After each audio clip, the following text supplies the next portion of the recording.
Cantique de Noël en prose, d'après l'œuvre de Charles Dickens. Chapitre 1. Le fantôme de Marley.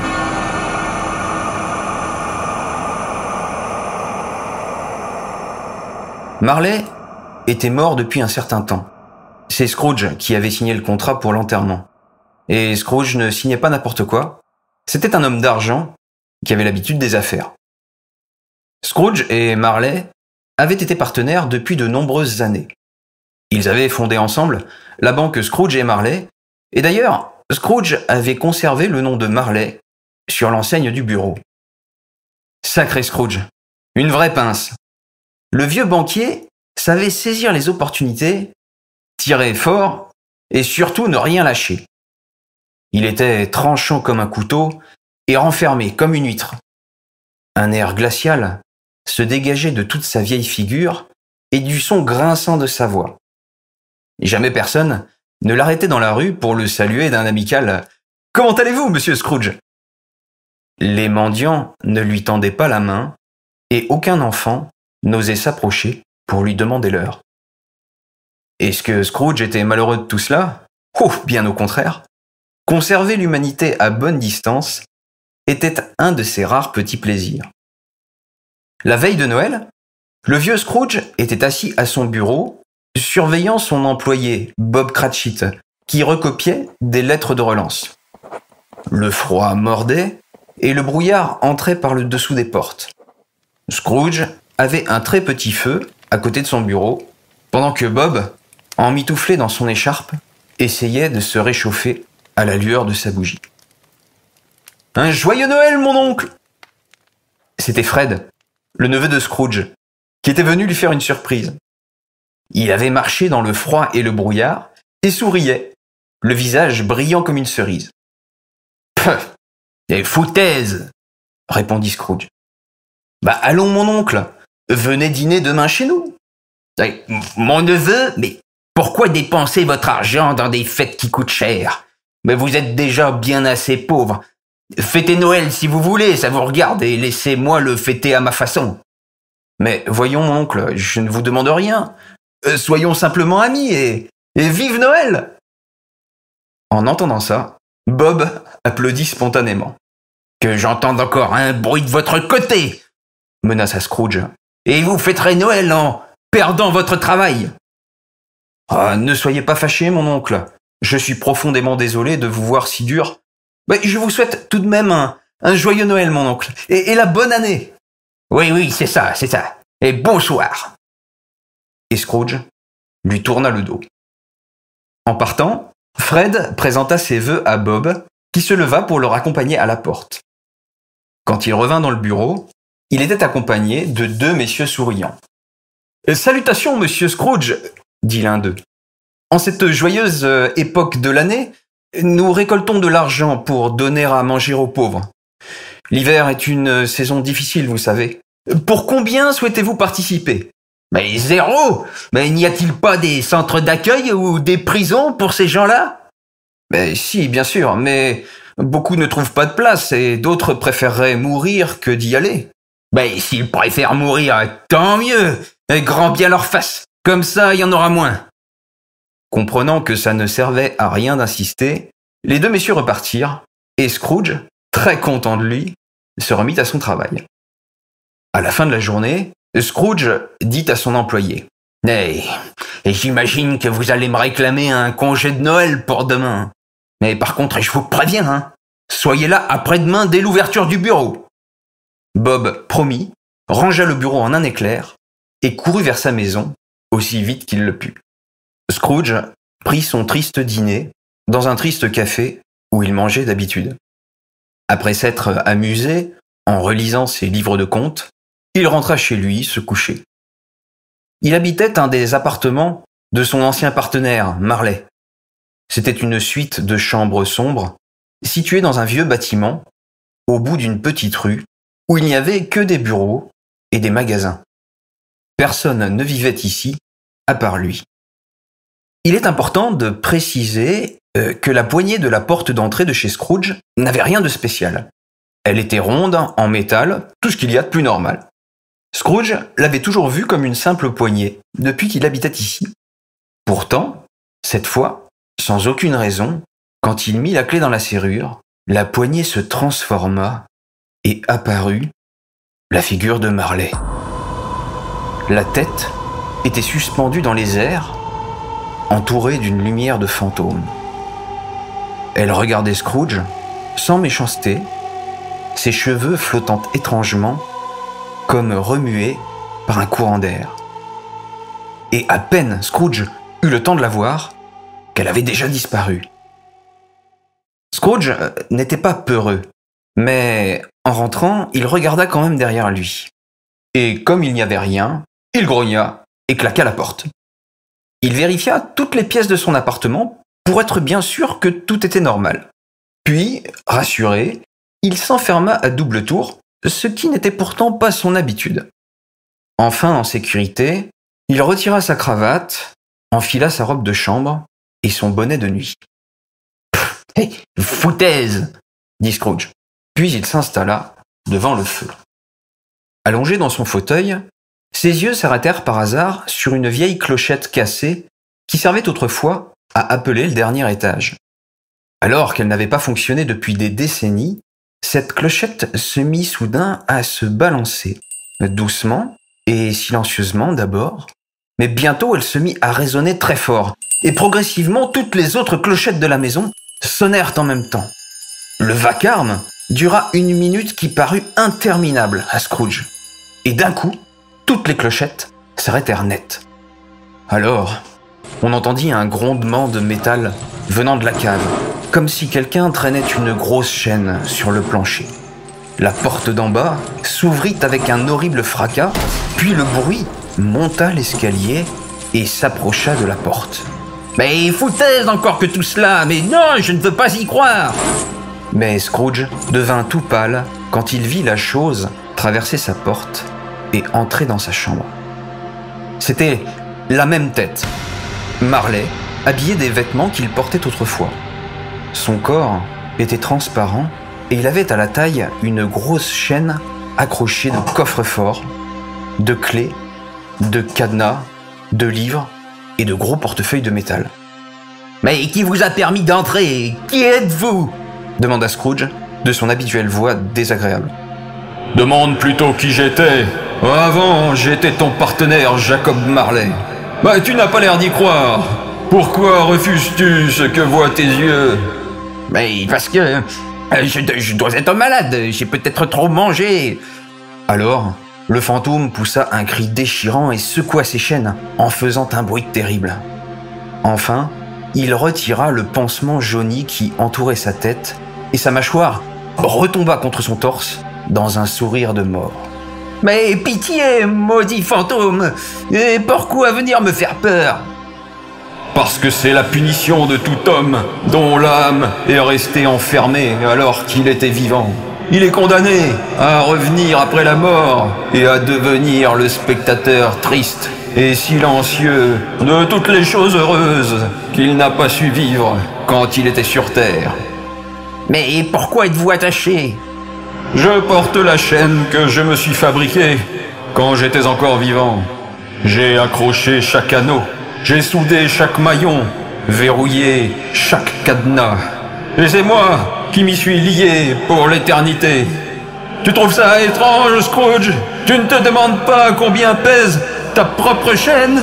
Mais Jacob Marley, mon vieil ami, mais dites-moi quelque chose de gentil. Je n'ai rien de sympathique à te donner. Écoute-moi bien, je n'ai plus beaucoup de temps. Je suis venu te prévenir. Il te reste une chance d'échapper à mon terrible destin. Tu seras poursuivi par 3 esprits. Le premier viendra à la première heure, quand sonnera l'horloge. » Alors, le fantôme recula et la fenêtre s'ouvrit toute seule.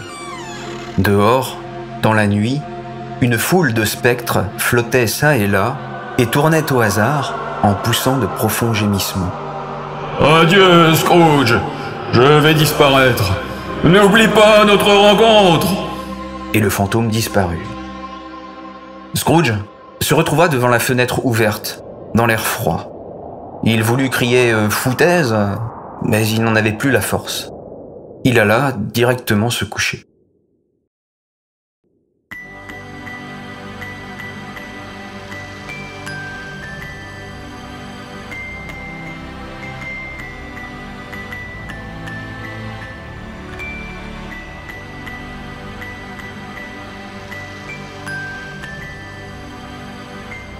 Chapitre 2. Le premier des trois esprits. Scrooge se mit dans son lit et repensa à ce qui s'était passé sans rien y comprendre. Il se rappela que le premier esprit devait arriver. Il voulut attendre l'heure et resta à écouter. Après un long moment, sans rien entendre, il crut qu'il s'était endormi. Quand soudain, l'horloge sonna, les rideaux de son lit s'écartèrent brutalement et une vive lumière rayonna dans toute la chambre. Scrooge se releva d'un coup et se trouva face à face avec le visiteur. C'était une tête étrange, comme un enfant, mais qui ressemblerait plus à un vieillard, en tout petit. Ses longs cheveux étaient blancs, mais son visage n'avait pas une ride. Il était pieds nus et son corps musclé paraissait très fort. Il portait un vêtement d'un blanc pur et tenait une branche fraîche de houx comme baguette. Mais le plus extraordinaire, c'était la couronne de lumière sur sa tête qui éclairait toute la chambre. « Et êtes-vous l'esprit, monsieur, dont la venue m'a été annoncée ?»« Je le suis, » répondit l'esprit d'une voix agréable. « Mais qui êtes-vous ?»« L'esprit du Noël passé. »« Mais passé depuis longtemps ?» demanda Scrooge, remarquant combien le fantôme était petit. « Non, de votre dernier Noël. » Alors, l'esprit tendit sa main puissante et prit Scrooge par le bras. « Levez-vous et marchez avec moi. » Scrooge ne put lui résister. Il se leva, mais voyant que l'esprit avançait vers la fenêtre, il s'accrocha à sa chaise et le supplia. « Non, j'ai peur de tomber, je ne sais pas voler. »« Laissez-moi seulement toucher votre cœur, » dit l'esprit, « et vous serez protégé de risques bien plus grands encore. » À ces mots, ils traversèrent le mur et se retrouvèrent sur une route de campagne. La ville avait entièrement disparu. Le temps aussi avait changé, le brouillard était parti, et on était maintenant à un beau jour d'hiver ensoleillé, et le sol était blanc de neige. « Mais bon sang, c'est l'endroit où j'ai grandi, c'est ici que j'ai passé mon enfance !» Le vieillard retrouvait les images, les sons et les odeurs, et toutes ces pensées de petit garçon, depuis si longtemps oubliées. « Est-ce que vous vous rappelez le chemin ?» demanda l'esprit. « Mais comment? Je pourrais y aller les yeux fermés !» Ils marchèrent le long de la route, et Scrooge reconnaissait chaque maison, chaque arbre. Puis un petit village se dessina au loin, avec sa rivière, et des poneys, montés par des enfants, arrivèrent au loin. Les enfants parlaient et riaient, et l'air résonnait de cette joyeuse musique. « Ils ne peuvent pas nous voir, » dit l'esprit. Les yeux brillants de joie, Scrooge regarda passer les enfants, amusé de se rappeler le nom de chacun d'eux. Mais l'école n'est pas encore tout à fait vide, il reste encore un enfant. Ils quittèrent la route principale et se dirigèrent vers l'ancienne école en briques rouges. Ils longèrent le préau jusqu'à une porte derrière le bâtiment. Elle s'ouvrit sur une longue salle triste et déserte, plus vide encore, avec ses rangées de chaises et ses tables en sapin. À une des tables, près d'un tout petit feu, lisait un enfant, resté tout seul. Scrooge s'effondra sur une chaise et se mit à pleurer. Il revoyait le petit garçon, oublié et délaissé, qu'il était autrefois. L'esprit lui toucha le bras. Quand la porte de la classe s'ouvrit, Scrooge se retourna et une petite fille, beaucoup plus jeune que le garçon, entra en courant, passa ses bras autour de son cou et l'embrassa plusieurs fois en lui disant « Grand frère, oh mon grand frère, je suis venu te chercher !» Elle tapait des mains et riait beaucoup.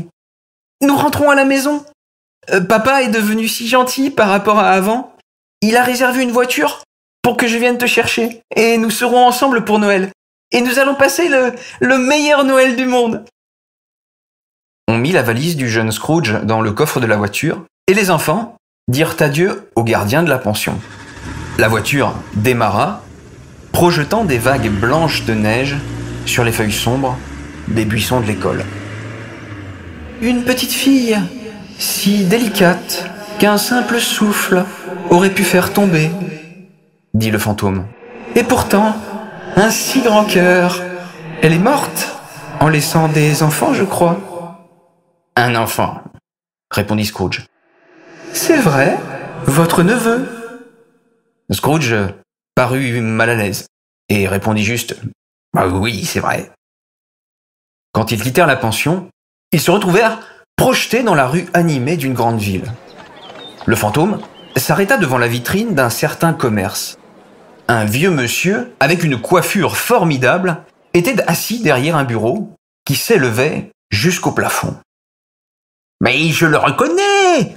s'exclama Scrooge, soudain très excité. « Mais c'est le vieux Fezziwig! C'est ici que j'ai fait mon apprentissage !»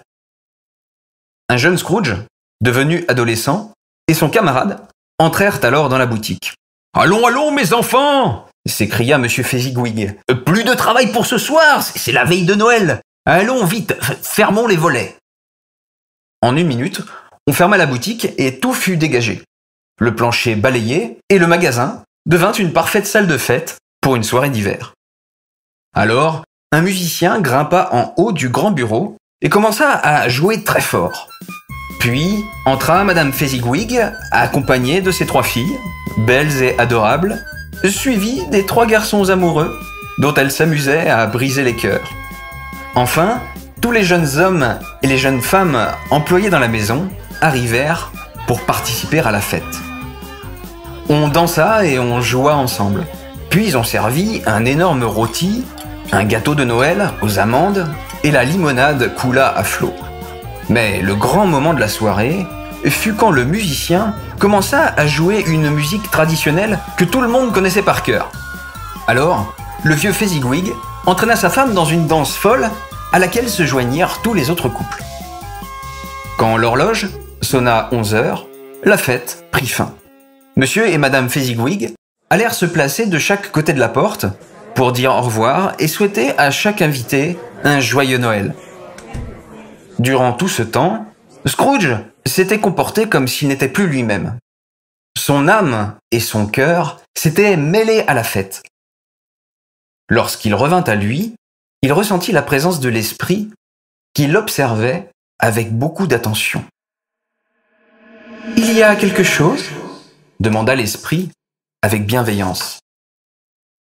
« J'aurais besoin de dire quelques mots à Bob, mon employé. C'est tout. »« Dépêchons-nous. Mon heure touche bientôt à sa fin. Vite !» Ils furent à nouveau transportés dans l'espace et le temps, et Scrooge se vit adulte. Il était encore jeune, cependant, son visage montrait les premières rides de l'inquiétude et de l'avarice. Il n'était pas seul. À côté de lui se trouvait une belle jeune femme, dont les yeux étaient pleins de larmes. « Ce n'est pas grave, » dit-elle. « Pour vous surtout. Vous avez trouvé une autre fiancée ? La richesse. Nous étions jeunes quand nous avions fait cette promesse. Nous étions alors pauvres, tous les deux. Et ça n'était pas un problème pour notre bonheur. Nous nous étions engagés dans l'attente que notre situation soit meilleure. Mais tout a changé chez vous. Et vos priorités sont ailleurs, reconnaissez-le. J'ai vu comment vous avez changé, comment l'argent est devenu votre seul but. Et c'est pourquoi je vous rends votre liberté, au nom de l'amour que je vous portais autrefois. » Scrooge voulut répondre, mais elle s'éloigna de lui. « J'espère que l'argent vous rendra heureux et vous consolera, comme j'ai essayé de le faire. » Alors, elle le quitta. « Esprit !» pleura le vieux Scrooge, la voix brisée. « Partons d'ici, je ne veux pas en voir davantage. » « Ce sont les souvenirs du passé répondit le fantôme. Ils sont ce qu'ils sont, ne m'en voulez pas. Mais ça suffit, esprit. Emmenez-moi loin d'ici et arrêtez de me harceler. Il se tourna vers l'esprit et vit, de façon très étrange, que son visage se changeait en un mélange de toutes les personnes qu'il lui avait montrées. Il y avait l'enfant, la petite fille, Fezziwig, la fiancée. Fou de douleur et de colère, Scrooge se jeta sur lui. Alors, il se sentit comme englouti, aspiré par une immense fatigue, et il se retrouva dans sa chambre. Il marcha en tremblant jusqu'à son lit et tomba dans un profond sommeil.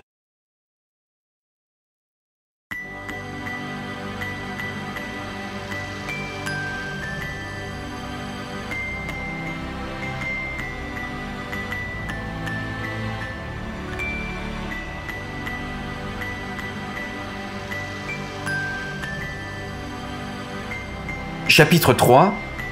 Le deuxième des trois esprits. Scrooge se réveilla d'un coup et essaya de rassembler ses pensées. Il comprit que le deuxième esprit devait arriver bientôt. Et en effet, l'heure sonna, mais personne ne vint.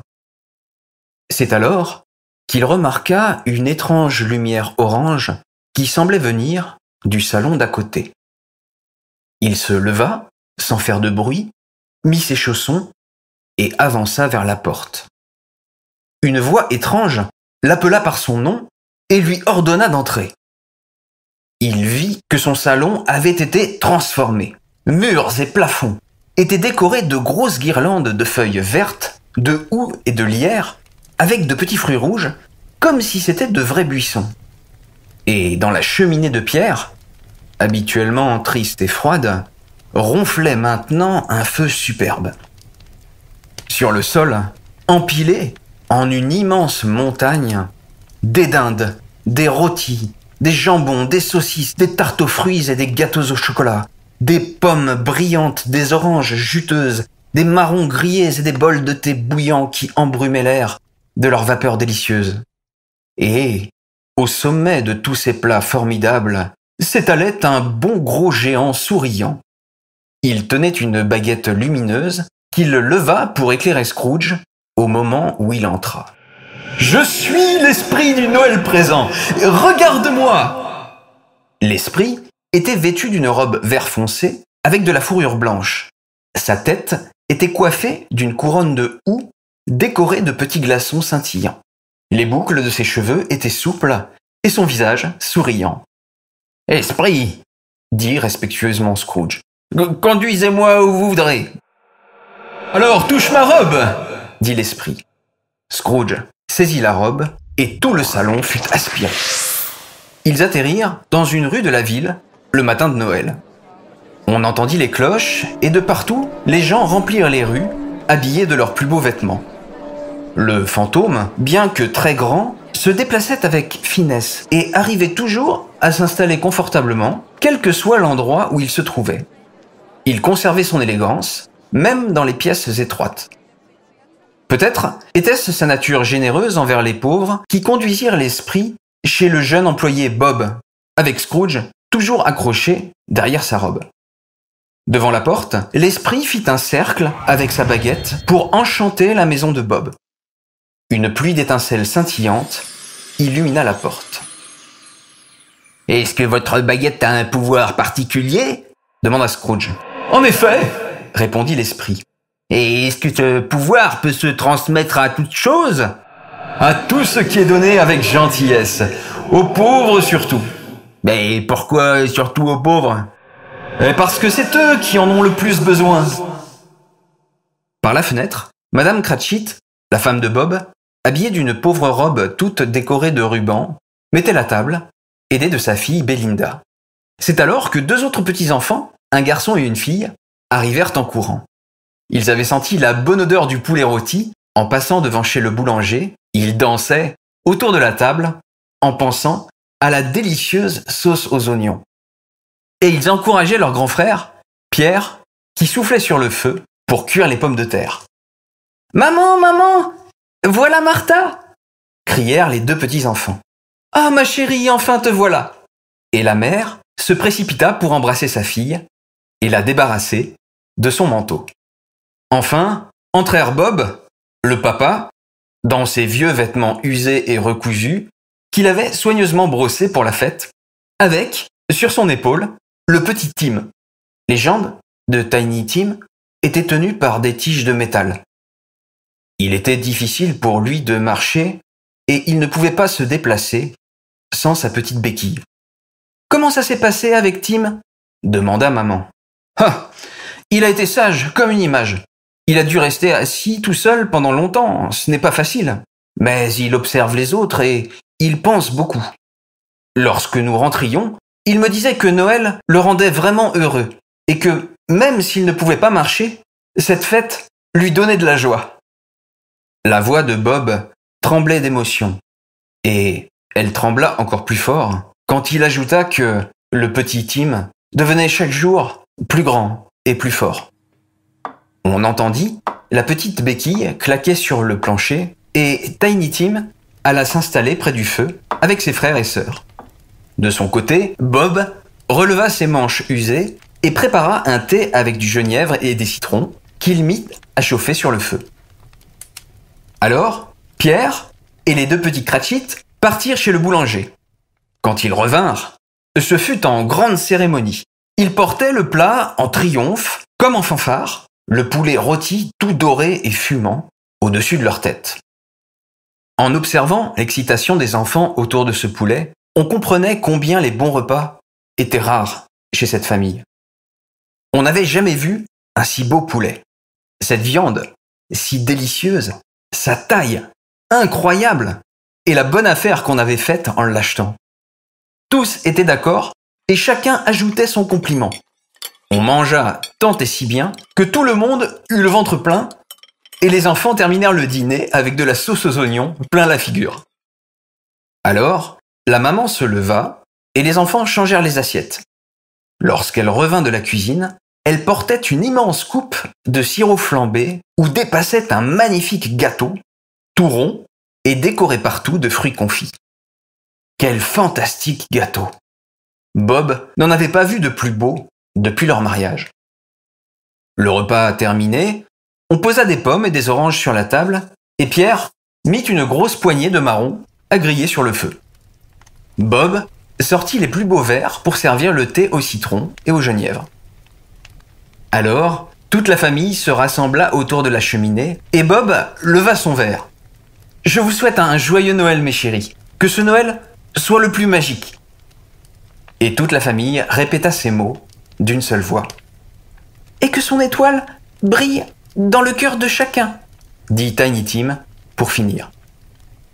Il était assis sur son tabouret, tout près de son père, et Bob tenait sa petite main fragile dans la sienne, comme pour garder l'enfant auprès de lui et empêcher qu'on le lui prenne.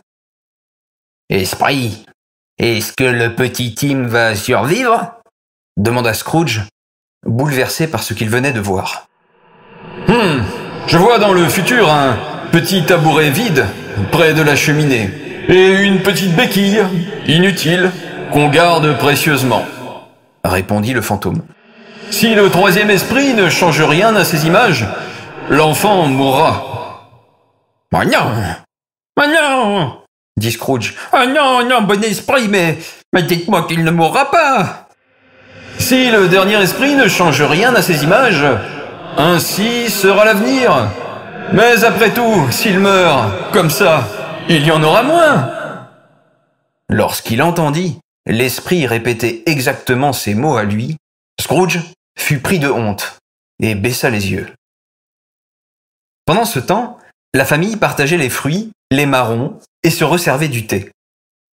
Puis, petit Tim, de sa voix juste et touchante, se mit à chanter l'histoire d'un enfant perdu qui marchait dans la neige. Dans le décor de cette simple veillée, rien de spectaculaire. Ce n'était pas une belle famille bien propre, leurs chaussures étaient trouées et leurs vêtements venaient certainement du magasin d'occasion. Cependant, ils étaient heureux d'être là et d'être ensemble. Et lorsque Scrooge et l'esprit partirent, une pluie d'étoiles tomba de la baguette et tous parurent plus heureux encore, particulièrement le petit Tim que Scrooge n'avait pas quitté des yeux. Un énorme éclat de rire fit sursauter Scrooge. Mais ce n'était pas le rire du fantôme. Et Scrooge fut encore plus surpris quand il reconnut que ce rire était celui de son neveu, Fred, et qu'ils avaient changé d'endroit. Il se trouvait maintenant dans une chambre chaude, bien éclairée et parfaitement propre. À côté de lui, l'esprit observait Fred avec une tendresse amusée. Et je t'assure, hein, reprit Fred entre deux éclats de rire. Il m'a dit que Noël c'était des foutaises.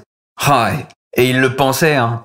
Ah, c'est un sacré vieux bonhomme, et il gagnerait à être plus gentil. Mais bon, je ne lui en veux pas. Au fond, c'est lui, le plus malheureux. Ah, moi, je ne le supporte pas, hein, observa sa femme. Ses sœurs et toutes les autres dames présentes étaient bien d'accord avec elle. Ah, et je voulais simplement dire, poursuivit Fred, qu'il peut refuser de fêter Noël jusqu'à la mort. Mais ça ne m'empêchera pas de venir le voir chaque année avec le sourire pour le saluer et prendre de ses nouvelles. Et après tout, qui sait, cela le fera-t-il peut-être changer? Tiens d'ailleurs, je propose que nous levions tous nos verres de vin pour souhaiter un joyeux Noël et une bonne année à ce vieux bonhomme, quel que soit l'endroit où il se trouve. Alors, il rit de bon cœur, et tout le monde rit avec lui, et chacun leva son verre, à la santé de l'oncle Scrooge. En entendant cela, Scrooge sentit monter en lui une chaleur douce et légère. Il aurait bien voulu rejoindre les personnes autour de la table et les remercier d'un petit discours, mais personne ne pouvait le voir ni l'entendre, et de toute façon, le fantôme ne lui en laissa pas le temps. La scène disparut sur le dernier mot de son neveu, et encore une fois, ils étaient repartis en voyage avec l'esprit.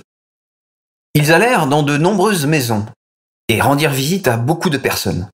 Et à chaque fois qu'ils repartaient, les gens étaient heureux. L'esprit se plaçait à côté d'eux et ils se mettaient à sourire. Les malades allaient mieux, ceux qui étaient loin de chez eux se sentaient soudain comme à la maison. Là où on était triste, on retrouvait la joie. Et même dans les plus pauvres maisons, on s'émerveillait de se trouver si heureux. Dans les refuges et les centres d'accueil, dans les hôpitaux et les prisons, l'esprit laissait une pluie de petites étoiles qui venaient illuminer les yeux des malheureux. Et tout au long du parcours, le fantôme montrait toutes ces choses à Scrooge et lui apprenait ses secrets. En cette nuit mystérieuse, Scrooge avait vécu tant de Noël et visité tellement d'endroits différents qu'il avait perdu la notion du temps. Et même si Scrooge avait conservé son visage de vieux grincheux, l'esprit avait changé, comme s'il avait vieilli, comme s'il s'était usé. Scrooge avait remarqué ce changement, mais il n'en avait pas parlé jusqu'ici. Plus tard, en sortant d'une maison, il vit que les cheveux de l'esprit étaient devenus complètement blancs. « Est-ce que tous les esprits vieillissent aussi vite ?» demanda-t-il. « Ma vie sur cette terre est très courte, et elle sera bientôt terminée. » Les cloches sonnèrent le dernier quart avant minuit. « Et pardonnez ma curiosité, mais c'est étrange !» reprit Scrooge. « Mais je crois qu'il y a quelque chose qui bouge sous votre robe. Mais qu'est-ce que c'est ?» Alors, d'un repli de la robe de l'esprit, sortirent deux enfants. Ils étaient sales et misérables, effrayants, monstrueux. Scrooge en eut peur. « Mais esprit, est-ce que ce sont vos enfants ?»« Non, ils viennent de la ville, » répondit l'esprit en posant son regard sur eux. « Et ils s'accrochent à moi pour me reprocher les fautes de leurs parents. Le garçon s'appelle Ignorance et la fille Pauvreté. Faites très attention à eux, surtout aux garçons, car ils portent malheur. » « Mais ils n'ont pas d'endroit pour s'abriter ou trouver du secours, où on pourrait les soigner ?» se lamenta Scrooge. « N'y a-t-il pas des centres d'accueil ou des prisons pour ces gens-là ?» répéta l'esprit. L'horloge sonna minuit. Scrooge regarda partout, tout autour de lui, mais l'esprit avait disparu.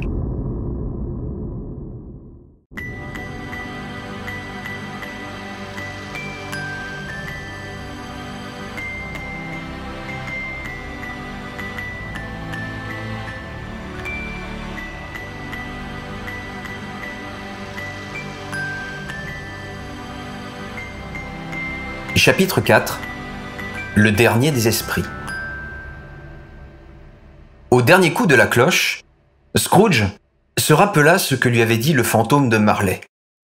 Il leva les yeux et vit s'approcher un fantôme noir, enveloppé dans une immense robe à capuche.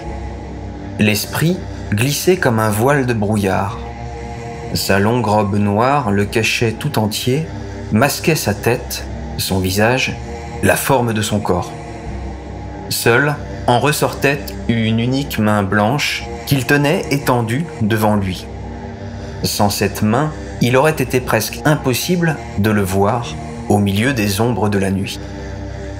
Alors qu'il s'approchait, Scrooge eut très peur, mais il ressentit aussi un profond respect pour le fantôme. « Et suis-je en présence de l'esprit du Noël à venir ?» demanda Scrooge. Sa question résonna dans le silence, car l'esprit ne fit aucun mouvement et ne prononça aucun mot. Bien qu'il commençait à s'habituer aux esprits, Scrooge avait si peur à côté de celui-ci que ses jambes tremblaient et qu'il avait du mal à tenir debout. « Esprit du Noël à venir !» implora Scrooge. « Et vous me faites encore plus peur que tous les autres esprits. Mais je sais que vous êtes là pour faire de moi quelqu'un de bon et j'espère vivre maintenant en homme différent de celui que j'étais. Aussi, je suis prêt à vous suivre. Guidez-moi, esprit. La nuit est déjà bien avancée et ce temps est précieux pour moi, je le sais. Esprit, guidez-moi, s'il vous plaît. » Le fantôme s'éloigna en glissant sur la terre comme il était venu. Scrooge le suivit dans l'ombre de sa robe et il eut l'impression que cette ombre le soulevait et l'emportait avec elle. On ne pourrait pas vraiment dire qu'ils allèrent dans la ville. Ce fut plutôt la ville comme si elle était animée de sa volonté propre qui surgit tout autour d'eux et les avala. Ils se retrouvèrent au cœur de la cité, dans le quartier d'affaires. Des individus allaient et venaient, discutaient en groupe, regardaient des messages sur des écrans. Scrooge les avait souvent croisés en sortant du travail. Il s'approcha pour écouter une conversation. « Bah non, j'en sais pas davantage. Je sais juste qu'il est mort, » dit un gros bonhomme avec un énorme menton. « Mais est-ce qu'on sait ce qu'il a fait de tout son argent ?» demanda un autre homme au visage rouge. « Bon, on n'en sait rien, » répondit le gros menton. « En tout cas, ce n'est pas à moi qu'il l'a donné, son argent. » Sa plaisanterie entraîna un éclat de rire général. « Bah, j'imagine que son enterrement sera très intime, hein. Je ne connais personne qui voudra venir lui dire un dernier adieu. Bah, comme ça, il aura même réussi à économiser sur son enterrement. » Il y eut un autre éclat de rire. Les hommes s'éloignèrent pour aller vers une partie sombre du quartier que Scrooge n'avait jamais vue, mais qu'il connaissait car il avait mauvaise réputation.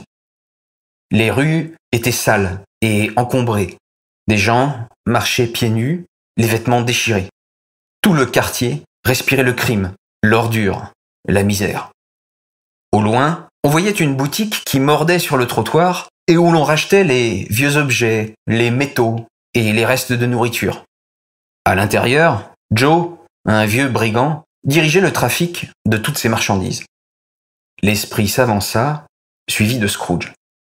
Deux femmes et un homme en habit noir, chargés de gros paquets, entrèrent dans la boutique. Joe leur dit quelques mots et l'homme s'avança le premier. Il présenta son sac. Il n'y avait rien d'intéressant. Quelques stylos, 2 médailles en métal et une montre de poche, sans valeur. La seconde femme s'avança. Elle ouvrit son paquet. C'était des draps, un costume avec une paire de bottes et quelques couverts, de vaisselle en argent. « Et maintenant, Joe, et regardez un peu mon sac !» dit la première femme. Joe en sortit une pile épaisse de riches tissus.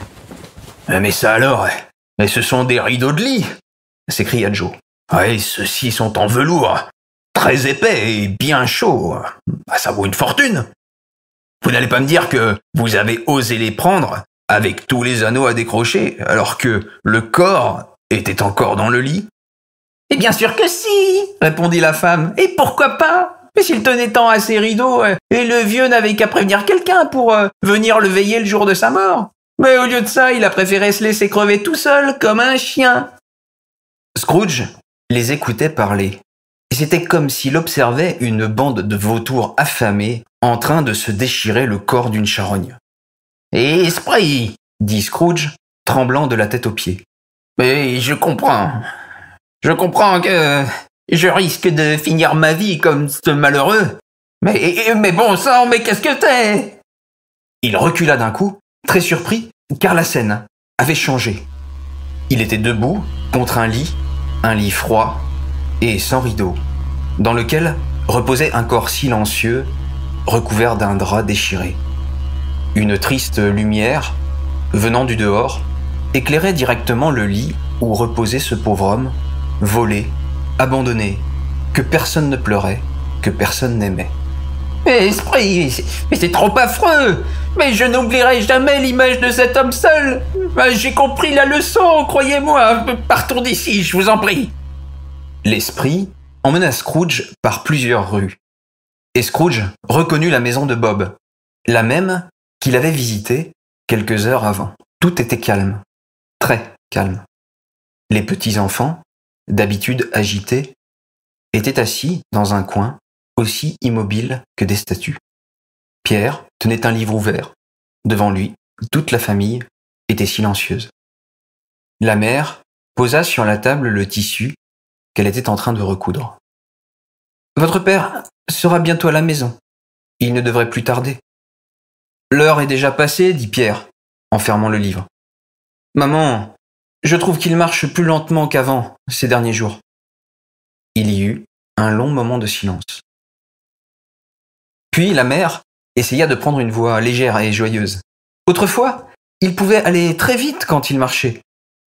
Alors, sa voix se brisa, et elle faillit se mettre à pleurer. Mais elle se ressaisit aussitôt, quand il marchait avec Tiny Tim sur ses épaules. Il faut dire que Tim était très léger à porter. Elle reprit sa couture. Et votre père l'aimait tellement que ce n'était pas un poids pour lui. Tiens, la porte. Voilà votre père. Elle se leva pour accueillir Bob, qui en avait bien besoin. Et les enfants se précipitèrent pour prendre son manteau. Bob, est-ce que tu iras encore demain ? Demanda-t-elle. Oui, ma chérie. J'aurais voulu que vous puissiez venir voir toutes les fleurs que j'ai déposées. Ça vous aurait fait du bien. Mais vous aurez d'autres occasions. Je lui avais promis que j'irais le voir dimanche. Mon garçon, mon tout petit garçon, mon cher petit garçon. Et Bob se mit à pleurer. Il éclata tout d'un coup. Il ne put s'en empêcher. Peut-être était-ce parce qu'il sentait encore son enfant tout près de lui. Quand il eut retrouvé son calme, il embrassa sa femme. Et comme s'il se forçait à rester paisible pour mieux accepter la réalité, il reprit la conversation sur un ton léger, presque heureux. La famille se resserra autour du feu, et Bob leur parla de l'extraordinaire gentillesse du neveu de M. Scrooge, bien qu'ils ne se connaissaient qu'à peine. Il l'avait croisé aujourd'hui dans la rue, et le neveu, le saluant et le trouvant si triste, s'était soucié de lui demander ce qui n'allait pas. Il s'est montré si gentil. Aussi je lui ai dit ce qui s'est passé.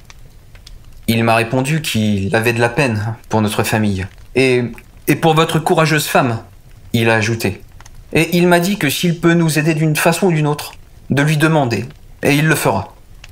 Je suis sûr qu'il a un bon cœur, dit la maman. Ouais, il suffit de le connaître et de parler avec lui pour en être sûr, affirma Bob. Esprit, dit Scrooge. J'ai l'impression que nous allons bientôt nous quitter. Je ne sais pas comment, mais je le sais. Dites-moi, Qui était l'homme que nous avons vu sur son lit de mort? L'esprit du Noël à venir glissa vers lui et l'emmena derrière lui, comme il l'avait fait avant. Ils arrivèrent devant le portail en métal d'un cimetière.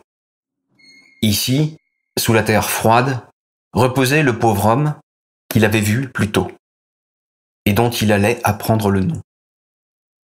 Le fantôme se plaça devant une rangée de tombes, sa main pointait une des pierres. Et avant que je ne m'approche jusqu'à cette tombe, répondez à une seule de mes questions. Selon l'avis des personnes, on peut savoir si elles poursuivent dans la même direction, comment elles vont finir. Mais si la direction change, la fin doit changer, elle aussi. Esprit, mais dites-moi, et toutes ces images que nous avons vues, montrent-elles ce qui va arriver, ou seulement ce qui pourrait arriver? L'esprit resta immobile, comme jamais. Alors, Scrooge s'avança en tremblant, et, de son regard, qui suivait la direction du doigt que pointait la main blanche, il lut, sur la pierre gravée d'une tombe abandonnée, Ebenezer Scrooge. Son nom. C'était son nom à lui, sur la tombe. Il tomba à genoux. Oh non, esprit, non, non! Esprit, je ne suis plus l'homme que j'étais, je ne deviendrai pas l'homme que j'aurais pu devenir si je ne vous avais pas rencontré. Mais pourquoi m'avoir montré toutes ces choses si tout espoir est définitivement perdu pour moi? Le fantôme ne répondit pas. Bon esprit, mais dites-moi que je peux encore éviter que cela ne se produise en changeant d'attitude. Le fantôme remua la main. Je fêterai Noël du plus profond de mon cœur et je conserverai sa lumière toute l'année. Je vivrai dans le passé, le présent et l'avenir. Les trois esprits accompagneront ma route. Oh, dites-moi que je peux encore effacer mon nom de cette pierre. Dans son angoisse, il attrapa la main du spectre. Elle voulut se dégager, mais Scrooge tenait ferme et ne lâchait rien. Néanmoins, l'esprit, qui était plus fort, finit par le repousser. Alors, Scrooge vit que le fantôme semblait se ratatiner, comme un ballon qui se dégonfle. Il se replia sur lui-même, se concentra et se raidit pour finalement se transformer en une colonne de lit.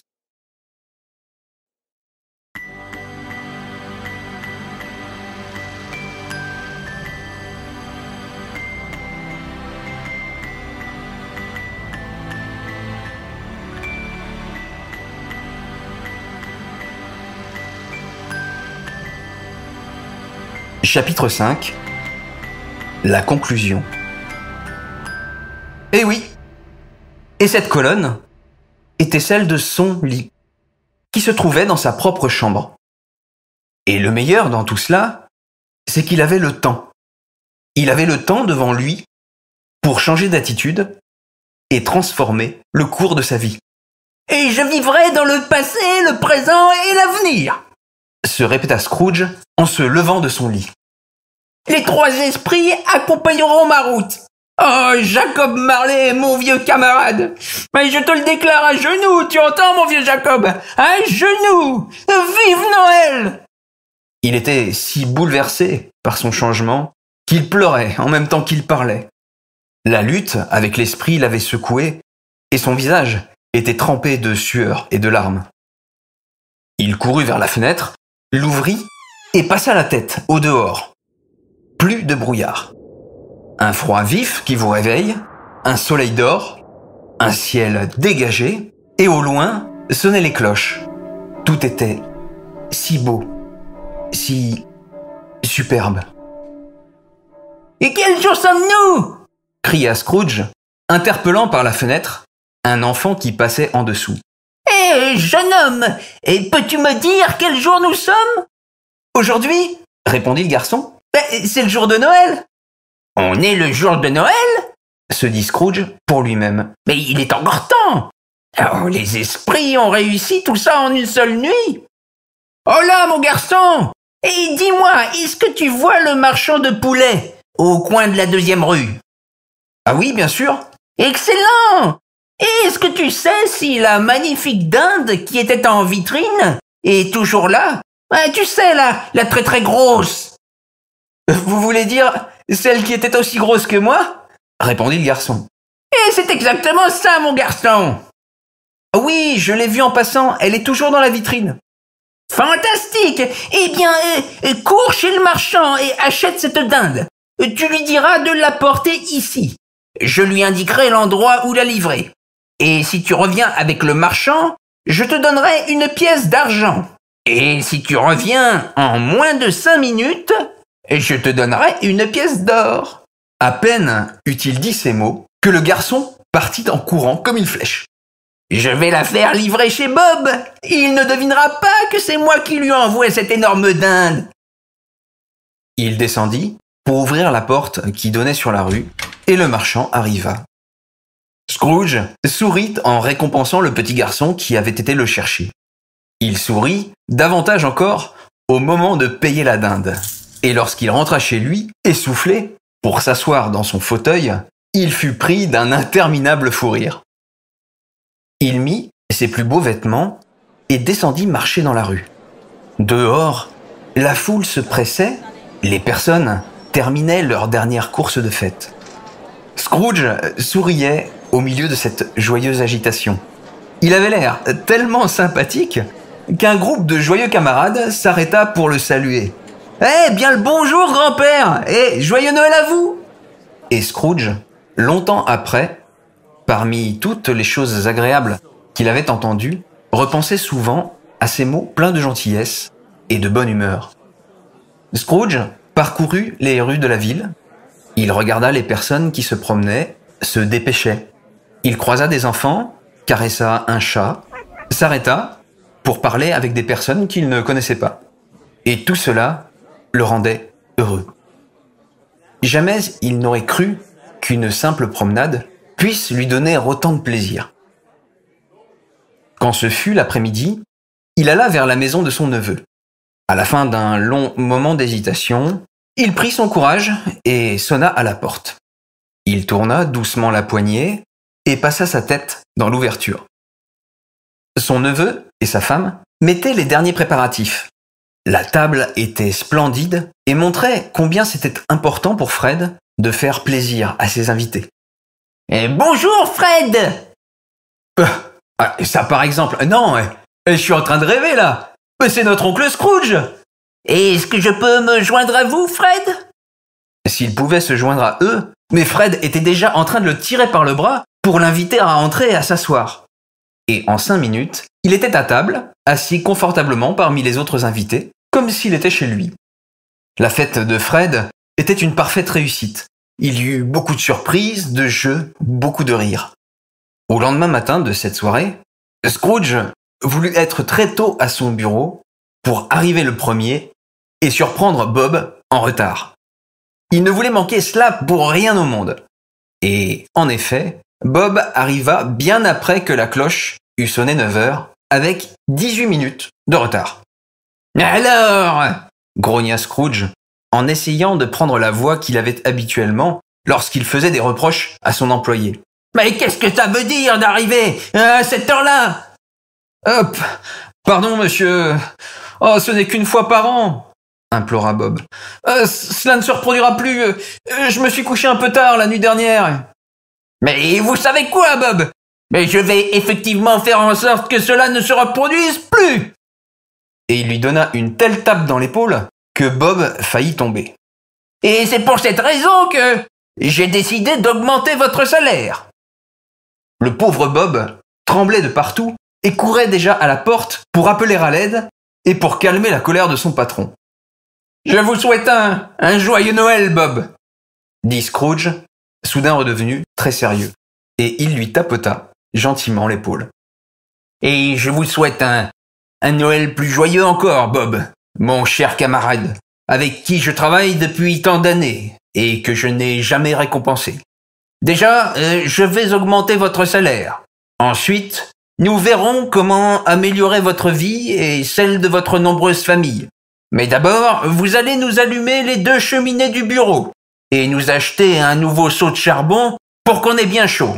Nous discuterons de nos affaires après, devant une bonne tasse de thé. » Ainsi, Scrooge fit ce qu'il avait dit, et même bien plus encore.